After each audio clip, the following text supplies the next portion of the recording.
ಕನ್ನಡ ಮತ್ತು ಸಂಸ್ಕೃತಿ ಇಲಾಖೆ ಬೀದರ್ ಹಾಗೂ ಬುದ್ಧ ಬಸವ ಅಂಬೇಡ್ಕರ್ ಸಾಂಸ್ಕೃತಿಕ ಗ್ರಾಮೀಣ ಮತ್ತು ನಗರಾಭಿವೃದ್ಧಿ ಸಂಸ್ಥೆ ರಾಜಗಿರ ಇವರ ಸಂಯುಕ್ತಾಶ್ರಯದಲ್ಲಿ 2025ರಿಂದ 26ನೇ ಸಾಲಿನ ಸಂಘ ಸಂಸ್ಥೆಗಳ ಸಾಂಸ್ಕೃತಿಕ ಚಟುವಟಿಕೆಗಳ ಧನ ಸಹಾಯಕ್ಕಾಗಿ ವಿಶೇಷ ಘಟಕ ಯೋಜನೆಯಡಿ ಸಾಂಸ್ಕೃತಿಕ ಕಾರ್ಯಕ್ರಮವನ್ನು ಬೀದರ್ನ ಖಾಸಗಿ ಹೋಟೆಲ್ನ ಸಭಾಂಗಣದಲ್ಲಿ ಹಮ್ಮಿಕೊಳ್ಳಲಾಯಿತು. ಕಾರ್ಯಕ್ರಮ ಉದ್ಘಾಟಿಸಿ ಕರ್ನಾಟಕ ಪ್ರದೇಶ ಗಡಿ ಅಭಿವೃದ್ಧಿ ಪ್ರಾಧಿಕಾರದ ಸದಸ್ಯ ಡಾ ಸಂಜೀವ್ಕುಮಾರ್ ಅತಿವಾಳಿ ಮಾತನಾಡಿ, ಬಹು ಗಡಿಗಳಿಂದ ಆವೃತ್ತಿಗೊಂಡಿರುವ ಬಹು ಜನಾಂಗ, ಬಹು ಧರ್ಮೀಯರು, ಬಹು ಸಂಸ್ಕೃತಿ, ಬಹು ಭಾಷಾ ಮಾತನಾಡುವ ನಮ್ಮ ಬೀದರ್ ಜಿಲ್ಲೆಗೆ ಕಳೆದ ವರ್ಷ 80 ಸಂಘ ಸಂಸ್ಥೆಗಳಿಗೆ ಅನುದಾನ ನೀಡಿದ್ದೇವೆ. 2025ರಿಂದ 26ನೇ ಸಾಲಿನ ವಿಶೇಷ ಘಟಕ ಯೋಜನೆಯಡಿ ಬುದ್ಧ ಬಸವ ಅಂಬೇಡ್ಕರ್ ಸಾಂಸ್ಕೃತಿಕ ಗ್ರಾಮೀಣ ಮತ್ತು ನಗರಾಭಿವೃದ್ಧಿ ಸಂಸ್ಥೆ ರಾಜಗಿರ ಹಾಗೂ ಕನ್ನಡ ಮತ್ತು ಸಂಸ್ಕೃತಿ ಇಲಾಖೆ ಸಂಯುಕ್ತಾಶ್ರಯದಲ್ಲಿ ನಡೆದ ಕಾರ್ಯಕ್ರಮ ಸಂತೋಷದಿಂದ ಉದ್ಘಾಟನೆ ಮಾಡಿದ್ದೇನೆ. ಈ ವರ್ಷ ಜಿಲ್ಲೆಯ ಸಾಹಿತ್ಯ ಸಾಂಸ್ಕೃತಿಕ ಕಾರ್ಯಕ್ರಮಗಳು ಮಾಡಿಕೊಂಡು ಬರ್ತಾ ಇರುವ ಸಂಘ ಸಂಸ್ಥೆಗಳಿಗೆ ಆದ್ಯತೆ ನೀಡಿ ಟ್ರಸ್ಟ್ಗಳಿಗೆ ಹೆಚ್ಚಿನ ಅನುದಾನ ನೀಡಲು ಸರ್ಕಾರದ ಮೇಲೆ ಒತ್ತಡವನ್ನು ಹಾಕ್ತಾ ಇದ್ದೇವೆ. ಕಾರ್ಯಕ್ರಮದಲ್ಲಿ ಅಧ್ಯಕ್ಷತೆಯನ್ನು ವಹಿಸಿ ಸಂಸ್ಥೆ ಅಧ್ಯಕ್ಷರಾದ ಸುಧಾಕರ್ ರಾಜಗಿರ ಅವರು ಮಾತನಾಡಿ, ಹಳ್ಳಿಯ ಸಿರಿತನ ದೇಶದ ಶ್ರೀಮಂತಿಕೆಯನ್ನು ಹೆಚ್ಚಿಸುತ್ತದೆ. ಗ್ರಾಮೀಣ ಭಾಗದ ಕಲೆ, ಸಾಹಿತ್ಯ, ಸಂಸ್ಕೃತಿಯನ್ನು ಉಳಿಸಿ ಬೆಳೆಸುವುದೇ ನಮ್ಮ ಆದ್ಯ ಕರ್ತವ್ಯವಾಗಿದೆ. ಈ ನಿಟ್ಟಿನಲ್ಲಿ ನಮ್ಮ ಸಂಘ ಸಂಸ್ಥೆ ಟ್ರಸ್ಟ್ ವತಿಯಿಂದ ಸಾಂಸ್ಕೃತಿಕ ಚಟುವಟಿಕೆಗಳನ್ನು ಆಯೋಜಿಸುವ ಮೂಲಕ ಈ ಭಾಗದ ಕಲಾವಿದರಿಗೆ ವೇದಿಕೆ ಹಾಗೂ ಕಲೆಗೆ ಉತ್ತೇಜನ ನೀಡಲಾಗುತ್ತಿದೆ ಎಂದು ಈ ಮೂಲಕ ಮಾತನಾಡಿ ತಿಳಿಸಿದರು. ಗ್ರಾಮೀಣ ಭಾಗದಲ್ಲಿ ಕನ್ನಡ ಭಾಷೆ ಉಳಿಸಿ ಬೆಳೆಸುವ ಕೆಲಸ ನಡೀತಾ ಇದೆ. ಕಲೆಯನ್ನು ನಂಬಿ ಜೀವ ನಡೆಸುವವರಿಗೆ ಸರ್ಕಾರ ವಿವಿಧ ಯೋಜನೆಗಳ ಮೂಲಕ ಸೌಲಭ್ಯಗಳನ್ನು ಕಲ್ಪಿಸಿಕೊಡುವ ಕೆಲಸ ಸರ್ಕಾರ ಮಾಡಬೇಕಾಗಿದೆ ಎಂದು ಕೆಪಿಸಿಸಿಯ ರಾಜ್ಯ ಘಟಕ ಅಲ್ಪಸಂಖ್ಯಾತರ ವಿಭಾಗದ ಕಾರ್ಯದರ್ಶಿ ತನ್ವೀರ್ ಶೇಟ್ ಮಾತನಾಡಿ ತಿಳಿಸಿದ್ದಾರೆ. ತನಗೆ ಬಡತನವಿದ್ರೂ ಕೂಡ ನಾಡಿನ ಸಂಸ್ಕೃತಿಯನ್ನ ಕಲೆ ಮೂಲಕ ಪ್ರದರ್ಶನ ಮಾಡಿ ತಿಳಿಸಿಕೊಡುವ ಕೆಲಸ ಕಲಾವಿದರು, ಜಾನಪದ ಗಾಯಕರು ಮಾಡ್ತಾ ಇದ್ದಾರೆ. ಅವರಿಗೆ ಪ್ರೋತ್ಸಾಹವನ್ನು ನೀಡುವ ಕೆಲಸ ಸರ್ಕಾರ ಮಾಡಬೇಕು. ಜಗನ್ನಾಥ್ ವಿರ್ಶೆಟ್ಟಿ, ತನ್ವೀರ್ ಶೇಟ್, ನಾಡಿನ ಖ್ಯಾತ ಗಾಯಕರಾದ ಶಂಭುಲಿಂಗ ವಾಲ್ದುಡ್ಡಿ, ಹಿರಿಯರಾದ ದಿಲೀಪ್ ಕುಮಾರ್ ಭೋಸ್ಲೆ, ಪರಮೇಶ್ವರ್ ಪಾಟೀಲ್, ಸಾಹಿತಿಯಾದ ಡಾ ಸುಬ್ಬಣ್ಣ ಕರಕನಹಳ್ಳಿ, ಮಾಜಿ ಗ್ರಾಮ ಪಂಚಾಯತ್ನ ಸದಸ್ಯರಾದ ಜಾವೀದ್ ಮಿಯಾ ತಡಪಳ್ಳಿ ಈ ಕಾರ್ಯಕ್ರಮದಲ್ಲಿ ಭಾಗವಹಿಸಿದ್ರು. ರಮೇಶ್ ಬಾಬು ಹಾಗೂ ಸಂಗಡಿಗರು ನಾಡಗೀತೆಯನ್ನು ಹಾಡಿದ್ರೆ, ಭೀಮರಾವ್ ಸಾಹಿತ್ಯ ಪರಿಷತ್ತು ಬೀದರ್ ಇವರು ಭೀಮಗೀತೆ ಹಾಡಿದ್ರು. ಅಂಬೇಡ್ಕರ್ ಕ್ರಾಂತಿ ಗೀತೆ, ಪ್ರಬುದ್ಧ ಭಾರತ ಸಾಂಸ್ಕೃತಿಕ ಪರಿಷತ್ತು ಹಲಿಗೆ ಕುಣಿತ, ಶೇಷಪ್ಪ ಚಿಟ್ಟ ಹಾಗೂ ತಂಡದವರು ಲಂಬಾಣಿ ನೃತ್ಯ, ಶಾರದಾಬಾಯಿ ಮತ್ತು ತಂಡದವರು ತತ್ವಪದ, ಸಂಜೀವ್ ಕುಮಾರ್ ಹಾಗೂ ಸಂಗಡಿಗರು ಭಜನೆ, ನೀಲಾಂಬಿಕಾ ಮಹಿಳಾ ಸಂಘ ಮತ್ತು ಸಂಗಡಿಗರು ನಡೆಸಿಕೊಟ್ಟರು. ಕಾರ್ಯಕ್ರಮದ ನಿರೂಪಣೆಯನ್ನ ಆಕಾಶ ಜ್ಯೋತಿ ನಡೆಸಿಕೊಟ್ಟರು. ನಿಮ್ಮ ನೆಚ್ಚಿನ ನಾಯಕರಾದ ಮುಖ್ಯ ಅತಿಥಿಗಳಾದಂಥ ರಾಜ್ಕುಮಾರ್ ತರಿ ಸಾಹೇಬ್ರೆ ಹಾಗೂ ಕರ್ನಾಟಕದ ಗಡಿ ಭಾಗ ಅಭಿವೃದ್ಧಿ ನಿಗಮದ ಬೆಂಗಳೂರು ಸದಸ್ಯರಾದ ಸಂಜೀವ್ ಕುಮಾರ್ ಅತಿವಾಳಿ ಸಾಹೇಬ್ರೆ ಹಾಗೂ ನಮ್ಮ ಮಾರ್ಗದರ್ಶಕರಾದಂಥ ತನ್ವೀರ್ ಅಹಮದ್ ಖಾನ್ ಸಾಹೇಬ್ರೆ ಹಾಗೂ ನಮ್ಮ ಆತ್ಮೀಯ ಅಣ್ಣರಾದಂಥ ದಿಲೀಪ್ ಕುಮಾರ್ ಭೋಸ್ಲೆ ಅವರೇ ಮತ್ತು ಲೋಕೇಶ್ ಮಂಗ್ರಿಗೆ ಅವರೇ, ನಮ್ಮ ಭಾಗದ ಮುಖಂಡರಾದ ಪರಮೇಶ್ ಪಾಟೀಲ್ಜಿ ಅವರೇ ಹಾಗೂ ಜಾವೀದ್ ಮಿಯಾ ಅವರೇ, ಜಗನ್ನಾಥ್ ಅವರೇ, ಕಾಶಿರಾಮ್ ಅವರೇ, ಪುಟ್ಟರಾಜ್ ಅವರೇ ಹಾಗೂ ನನ್ನ ಎಲ್ಲ ಪತ್ರಿಕೆ ಮಾಧ್ಯಮದವರು ಮತ್ತು ಟಿವಿ ನ್ಯೂಸ್ ಮುಖಾಂತರ ಅವರೇ, ತಮಗೆಲ್ಲ ಮತ್ತೊಮ್ಮೆ ಸಂಸ್ಥೆ ವತಿಯಿಂದ ಹಾರ್ದಿಕ ಅಭಿನಂದನೆ ಸಲ್ಲಿಸ್ತಾ 2024-25ನೇ ಸಾಲಿನ ಮತ್ತು 25-26ನೇ ಸಾಲಿನ ಈ ಕಾರ್ಯಕ್ರಮವನ್ನು ನಮಗೆ ಸರ್ಕಾರ ಯಾಕೆ ಕೊಡಬೇಕಾಗ್ಯದ, ಯಾಕೆ ಕೊಟ್ಟಿದ್ದಾರೆ ಅಂಬುದು ತಮ್ಮ ಮುಂದೆ ನಾನು ಮಂಡಿಸಬೇಕಾಗಿದೆ. ಹಳ್ಳಿಗಳಿಂದ ತಾವೆಲ್ಲ ಕೇಳಿದ್ರಿ, ಸಂಗೀತ ಕಲೆ ಕಾರ್ಯಕ್ರಮಗಳು, ಕುಟ್ಟುವ ಹಾಡುಗಳು, ಬೀಸುವ ಹಾಡುಗಳು, ಲಂಬಾಣಿ ನೃತ್ಯಗಳು ಇವೆಲ್ಲ ತಾವು ನೋಡ್ತಾ ಇದ್ದೀವಿ. ಈ ನಾವು ಬರ್ತಾ ಬರ್ತಾ ಈ ಹಿಂದೆ ಬಹಳಷ್ಟು ನಾವು ಈ ಹಾಡುಗಳು ಕೇಳಿದೆವು. ಸೋಪಾನ್ ಪದ ಕೇಳಬೇಕಾದ್ರೆ ಹಳ್ಳಿ ಕಡೆ ಬಹಳಷ್ಟು ಒಳ್ಳೆ ಹಾಡುಗಳು ಕೇಳಿದೆವು, ಕುಟ್ಟುವ ಹಾಡುಗಳು ಕೇಳಿದೆವು, ನಾವು ಬೀಸುವ ಹಾಡುಗಳು ಕೇಳಿದೆವು. ಈ ಹೊಲದಲ್ಲೆಲ್ಲ ಈ ಹಂತಿ ಪದಗಳು ನಾವು ಕೇಳಿಸ್ಕೊಂಡಿದ್ದೆವು. ನಾವು ಮತ್ತು ಮೊಹರಂ ಹಬ್ಬಗಳಲ್ಲೆಲ್ಲ ಮೊಹರಂ ಪದಗಳನ್ನೆಲ್ಲ ಕೇಳಿಸ್ಕೊಂಡಿದ್ದೇವೆ ನಾವು. ಇವೆಲ್ಲ ಡಿಜಿಗಳೆಲ್ಲ ಅವಾಗ ಇದ್ದಿಲ್ಲ, ಅವಾಗೆಲ್ಲ ಇವು ಹಲಿಗೆಗಳು ಇದ್ದವು. ಮುಂದೆ ಬಂದು ಬ್ಯಾಂಡ್ ಬಂದು, ಡಿಜೆಗಳು ಬಂದವು. ಇವೆಲ್ಲ ಯಾಕೆ ಮಾಡಬೇಕಾಗ್ಯದ ಸರ್ಕಾರ, ಯಾಕೆ ನಮಗೆ ಅರಿವು ಮೂಡಿಸ್ಬೇಕಾಗ್ಯದ ಅಂತಂದರೆ, ಈ ಇದ್ದಂಥ ಏನು ಕಾರ್ಯಕ್ರಮಗಳು ಇದ್ದಾವ ಅವೆಲ್ಲ ಮುಳುಗೋಗ್ತಾ ಇದ್ದಾವ. ಆ ಕಾರ್ಯಕ್ರಮಗಳನ್ನು ಮತ್ತೊಮ್ಮೆ ಸರ್ಕಾರ ನಮ್ಮ ಸಂಸ್ಥೆ ನಮ್ಮಂಥ ಸಂಸ್ಥೆದವರಿಗೆಲ್ಲ ಇಂತಿಂಥ ಕಾರ್ಯಕ್ರಮಗಳನ್ನು ಸರ್ಕಾರ ನಮಗೆ ಜನರಿಗೆ ಮೂಡಿಸ್ಬೇಕು, ಜನರಿಗೆ ಅರಿವು ಮೂಡಿಸ್ಬೇಕೆಂಬ ಆದಂಥ ಈ ಸರ್ಕಾರ ಅನುದಾನದಲ್ಲಿ ಇವತ್ತು ನಮ್ಮಂಥ ಸಂಸ್ಥೆಗಳಿಗೆ ಎಲ್ಲ ಸಂಸ್ಥೆಗಳಿಗೆ ಅದಕ್ಕೆಲ್ಲ ಅರ್ಜಿಗಳು ಹಾಕಿ ಸಂಸ್ಥೆಗಳು ಎಲ್ಲ ಎಲಿಜಿಬಲ್ ಇರಬೇಕು. ಅಂಥ ಸಂಸ್ಥೆಗಳು ಮಾತ್ರ ಅವ್ರು ಸೆಲೆಕ್ಷನ್ ಮಾಡಿ ಒಳ್ಳೆ ಕಾರ್ಯಕ್ರಮ ಕೊಡೋಂಥ ಸಂಸ್ಥೆಗಳಾಗಬೇಕು. ಒಳ್ಳೆ ಜನರ ಮಧ್ಯದಾಗ ಒಂದು ಕಾರ್ಯಕ್ರಮ ನಡೆಸೋಂಥ ಕಾರ್ಯಕ್ರಮಗಳು ಇರಬೇಕು. ಇಂಥ ಕಲೆಗಳಲ್ಲೂ ನೆಲೆಗಳಲ್ಲೂ ಸಂಗೀತಗಳನ್ನು ಈ ಕಾರ್ಯಕ್ರಮ ತಮ್ಮೆಲ್ಲ ಮಂಡಿಸ್ಬೇಕು. ಸಂಸ್ಥೆ ಮುಖಾಂತರ ತಮಗೆಲ್ಲ ಕಾಣಬೇಕು.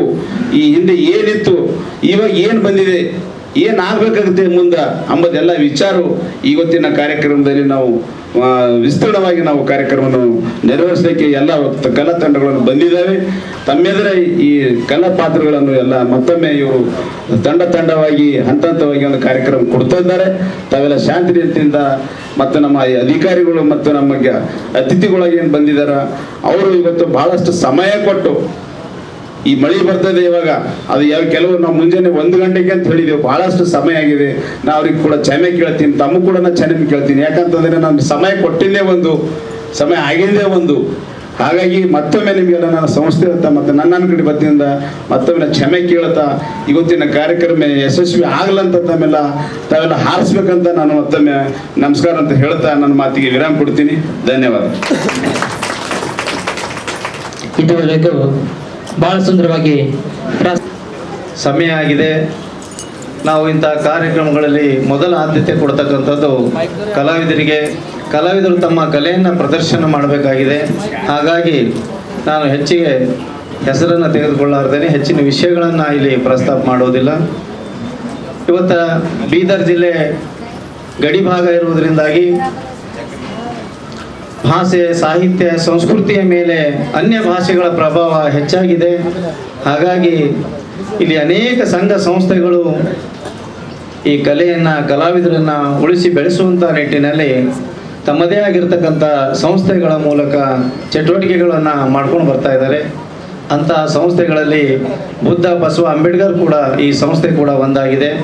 ಸುಮಾರು ವರ್ಷಗಳಿಂದ ಸಾಹಿತ್ಯ ಸಾಂಸ್ಕೃತಿಕ ಚಟುವಟಿಕೆಗಳನ್ನು ಮಾಡ್ತಕ್ಕಂಥ ಈ ಸಂಸ್ಥೆ ಇವತ್ತು ಕನ್ನಡ ಸಂಸ್ಕೃತಿ ಇಲಾಖೆ ಗಮನ ಸೆಳೆದಿರ್ತಕ್ಕಂಥದ್ದು ಭಾಳ ಮೆಚ್ಚುಗೆ ಪಡ್ತಕ್ಕಂಥದ್ದು. ಕನ್ನಡ ಸಂಸ್ಕೃತಿ ಇಲಾಖೆ ಮೂಲಕ ನಮ್ಮ ಕರ್ನಾಟಕ ಘನ ಸರ್ಕಾರವು ಕಲಾವಿದರಿಗೆ ಪ್ರೋತ್ಸಾಹ ಕೊಡಬೇಕು, ಅವರಿಗೆ ವೇದಿಕೆ ಕೊಡಬೇಕು. ಸಾಹಿತ್ಯ ಸಂಸ್ಕೃತಿಯನ್ನು, ನಮ್ಮ ಹಿಂದಿನ ಪರಂಪರೆ ಇತಿಹಾಸವನ್ನು ಯುವ ಪೀಳಿಗೆಗೆ, ಮುಂದಿನ ಜನಾಂಗಕ್ಕೆ ತಿಳಿಸ್ಬೇಕು ಅನ್ನೋ ನಿಟ್ಟಿನಲ್ಲಿ ಈ ರೀತಿಯ ಕಾರ್ಯಕ್ರಮಗಳನ್ನು ರೂಪಿಸಿದೆ. ಅವುಗಳನ್ನು ನೇರವಾಗಿ ಕೂಡ ಸಂಸ್ಕೃತಿ ಇಲಾಖೆ ಕೂಡ ಕಲಾವಿದರ ಕಾರ್ಯಕ್ರಮಗಳನ್ನು ಆಯೋಜಿಸುತ್ತದೆ. ಜೊತೆಗೆ ಸಂಘ ಸಂಸ್ಥೆಗಳಿಗೆ ಕೂಡ ಪ್ರೋತ್ಸಾಹ ಕೊಡಬೇಕು.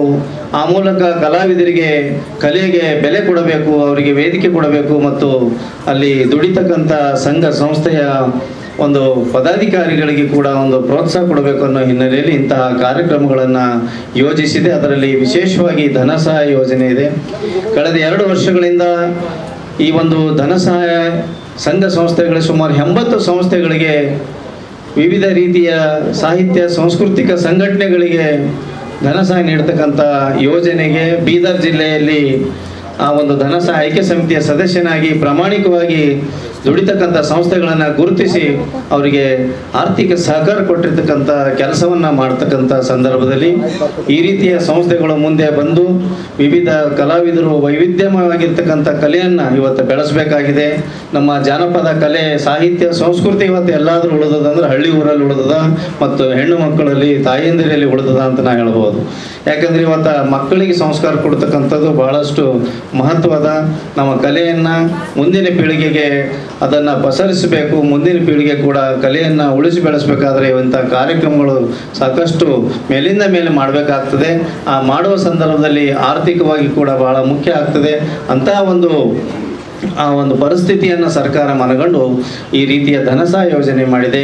ಕಲಾವಿದರು ಮುಂದಿನ ದಿನಗಳಲ್ಲಿ ಕೂಡ ತಾವು ಕೂಡ ಒಂದು ಒಳ್ಳೆ ಇನ್ನೊಂದು ನಾವು ಈ ಭಾಗದಲ್ಲಿ ಹೇಳಬೇಕಾದ್ರೆ ಇವತ್ತು ನಾವು ಬೆಂಗಳೂರು ಮೈಸೂರು ಕಲಾವಿದರನ್ನು ನಾವು ನೋಡ್ತೀವಿ, ಅವರು ಒಂದೆರಡೇ ಹಾಡ ಅಥವಾ ನೃತ್ಯ ಮಾಡ್ತಾರೆ, ಆದರೆ ಇವತ್ತು ಅವರಿಗೆ ರಾಜ್ಯ ಸರ್ಕಾರದಿಂದ ಏನೋ ಪ್ರಶಸ್ತಿಗಳು ಪುರಸ್ಕಾರಗಳು ಎಷ್ಟೋ ಕಾರ್ಯಕ್ರಮಗಳು ಬರ್ತಾ ಇವೆ. ನಮ್ಮ ಭಾಗದಲ್ಲಿ ಕೂಡ ಅನೇಕ ಜನ ಇಂಥ ಪ್ರತಿಭಾವಂತ ಕಲಾವಿದರಿದ್ದಾರೆ.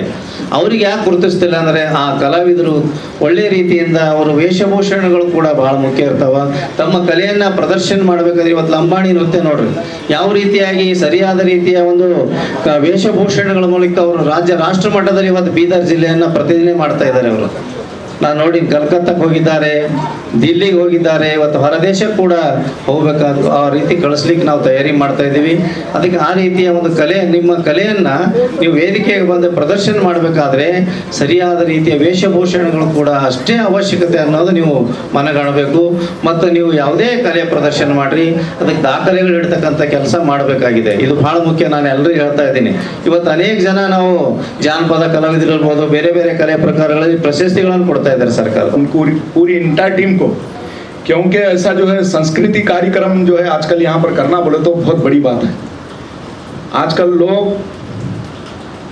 पुराने चीज़ों को भूलकर खाली जो है मोबाइल में टीवी में अपना जो है टाइम ज़ाया कर रहे हैं।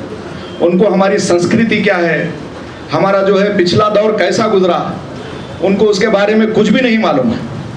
उनके अगर फेसबुक में देखें तो 5-5, 10-10 हज़ार दोस्त हैं, लेकिन अगर रियल में देखें तो बाहर निकल कर देखें तो दुख में कोई साथ देने वाला नहीं है। आजकल की जो पीढ़ी बहुत परेशान है ये मोबाइल के चक्कर में। ऐसा कार्यक्रम जो है वो लोगों को आकर देखना चाहिए। हमारी संस्कृति क्या है, हमारा जो है पिछला जन्म कैसा गुजरा है। हमारे माएँ यहाँ पर बैठे हैं। माँ जो होती है वो बच्चे की जो है पहली उस्ताद होती है। बच्चा जो है माँ के गोद में जो सीखता है वो मरते दम तक जो है उसके ऊपर चलकर जो है अपनी ज़िंदगी गुजारता है। इसके लिए तो यहाँ पर पूरे जो है मेरे माएँ मेरे बहनें आए हैं। एक बार ज़ोरदार तालियां जो है मेरे माँओं के लिए, क्योंकि तालियां वो नहीं बजाते जिन्हें दूसरों के जीतने का गम होता है। तालियां तो वो बजाते हैं जिनके हाथों में दम होता है। एक बार ज़ोरदार तालियां मेरे माँओं के लिए। यहाँ पर बैठे हैं मेरे तांडे के लोग भी जो है यहाँ पर आए हुए हैं। ये मेरी बहनें हैं, मुझे बहुत ही प्यार जो है इन्होंने दिया है।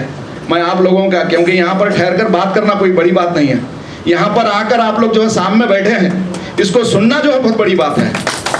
अभी देख रहा हूँ मैं बांके जो है गोद में बच्चा जो है झूल रहा है। वो जो बच्चा जो है इतना खुशकिस्मत है, अपनी माँ के गोद में जो सीखता है वो आखिर तक जो है उसकी ज़िंदगी में काम आता है। मैं सुधाकर भाई को बहुत बहुत धन्यवाद देता हूँ। ज़मीन लेके चलो, आसमां लेके चलो, ज़मीन लेके चलो, आसमां लेके चलो, चलो तो अपने साथ सारा जहां लेके चलो। ये बुद्धवा बसवा अंबेडकर, बाबा साहेब अंबेडकर का जो विचार है, जो आपने जो है ये कला, आपने जो ये प्रोग्राम यहाँ पर जो कायम किया है, इसके लिए मैं आपको और आपकी पूरी इंटायर टीम को, हमारे परमेश भाई भी यहाँ पर बैठे हैं, हमारे शुजात अली खान साहब मेरे बोलने पर जो है यहाँ पर आए हैं, हमारे राजकुमार तरी साहब, मेरे पूरे जो है दोस्त, हर समाज के लोग जो है मेरे दोस्त हैं। लेकिन आज का हमारा इंडिया जो है ये चीज़ों को जो है बहुत दूर हो रहा है। लोग जो है नफरत में जो है एक दूसरे को जो है नीचा दिखाने की कोशिश कर रहे हैं, लेकिन उनको देखना चाहिए। एक उनके मुंह पे जोरदार ये थप्पड़ है, यहाँ पर पूरे समाज के लोग जो है आकर ये कार्यक्रम कर रहे हैं, बोले तो ये बहुत ही जो है खुशी की बात है। मुझे भी जो है आपने बुलाया, तो बात करने का मौका दिया, इसके लिए मैं आपका जो है बहुत बहुत धन्यवाद करता हूँ। हमारे सुधाकर भाई का जो है और आप लोगों का जो खास कर बहुत बहुत धन्यवाद करता हूँ। एक दो बात करने का मौका दिया, अगर कुछ गलती होगी तो मैं आप सभी से जो है क्षमा चाहता हूँ। धन्यवाद। जय